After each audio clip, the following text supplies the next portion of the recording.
السلام علیکم ورحمۃ اللہ وبرکاتہ۔ الحمد للہ رب العالمین، الصلاۃ والسلام علی سید الانبیاء والمرسلین وعلی آلہ وصحبہ اجمعین، اما بعد، اعوذ باللہ من الشیطان الرجیم، بسم اللہ الرحمن الرحیم۔ اطاعت کا معنی کیا ہوتا ہے؟ اطاعت کا معنی ہوتا ہے تابعداری اور فرما برداری کرنا۔ اللہ اور اس کے رسول کی اطاعت کا مطلب یہ ہے کہ اللہ اور اس کے رسول جو کہیں اس کے سامنے سر تسلیم خم کر دیں، خواہ وہ حکم ہماری عقل اور ہمارا سماج تسلیم کرے یا نہ کرے، ہر حال میں ہمیں اسے تسلیم کرنا ہے۔ ایک چھوٹا سا اگزامپل سمجھیے۔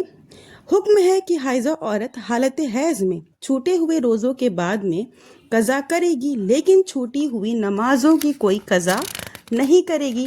یہاں ہماری عقل کا تقاضا ہے کہ دونوں کی قضا کی جائے، اس لیے کہ فرض ہونے میں دونوں برابر ہیں۔ بلکہ اگر دیکھا جائے تو نماز کو روزے پر ایک گنا اہمیت حاصل ہے، لیکن روزے کی قضا اور نماز کی قضا نہیں ہے۔ اس حکم کو ہماری عقل تسلیم کرے یا نہ کرے، اللہ اور اس کے رسول کی اطاعت کا تقاضا ہے کہ ہمیں اسے قبول کرنا ہے اور اس پر عمل کرنا ہے۔ اگر ہم نے اسی جذبے سے اللہ اور اللہ کے رسول صلی اللہ علیہ وسلم کی اطاعت کی تو ہم نے اطاعت کا حق ادا کیا، اور اگر اللہ اور اس کے رسول صلی اللہ علیہ وسلم کا صاف اور صریح حکم پانے کے بعد بھی ہم نے اپنی عقل اور سماج و معاشرے کو داخل کر دیا تو ہم حلقہ اطاعت رسول سے باہر ہو جائیں گے۔ اگزامپل کے طور پہ نماز ایک اہم دینی فریضہ ہے۔ قرآن اور حدیث میں نماز کی سخت تاکید کی گئی ہے۔ ایمان کے بعد سب سے افضل عمل نماز ہے۔ نماز ہی ایمان اور کفر کے درمیان حد فاصل ہے۔ نماز نہ پڑھنا گویا کافروں اور مشرکوں کی صفحے میں داخل ہونا ہے۔ ظاہر ہے اس اہم عبادت کے ادا کرنے کا طریقہ رسول اللہ صلی اللہ علیہ وسلم نے ضرور بتایا ہوگا۔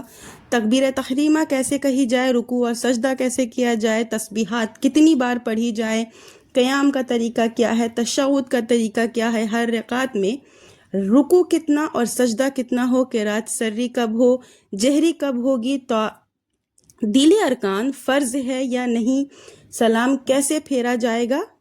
یعنی کہ نماز کی پوری کیفیت معلوم کرنے کے لیے ہم کتاب و سنت کی طرف رجوع کریں گے۔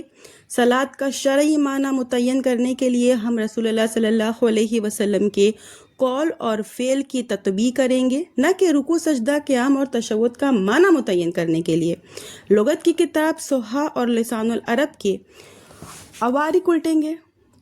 اب سنیے، ہم آپ کو اگزامپل کے ذریعے سمجھاتے ہیں کہ امت کے ایک بڑے طبقے نے شرعی امور اور الفاظ کے معنی کو متعین کرنے میں اپنی عقل کو کس حد تک استعمال کیا کہ عبادات کی روح نکل گئی۔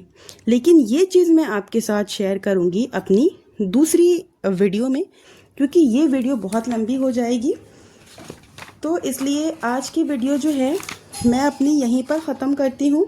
انشاءاللہ نیکسٹ ویڈیو تھوڑی لمبی کروں گی اور آپ کو ڈیٹیل کے ساتھ ان مثالوں کو سمجھاؤں گی۔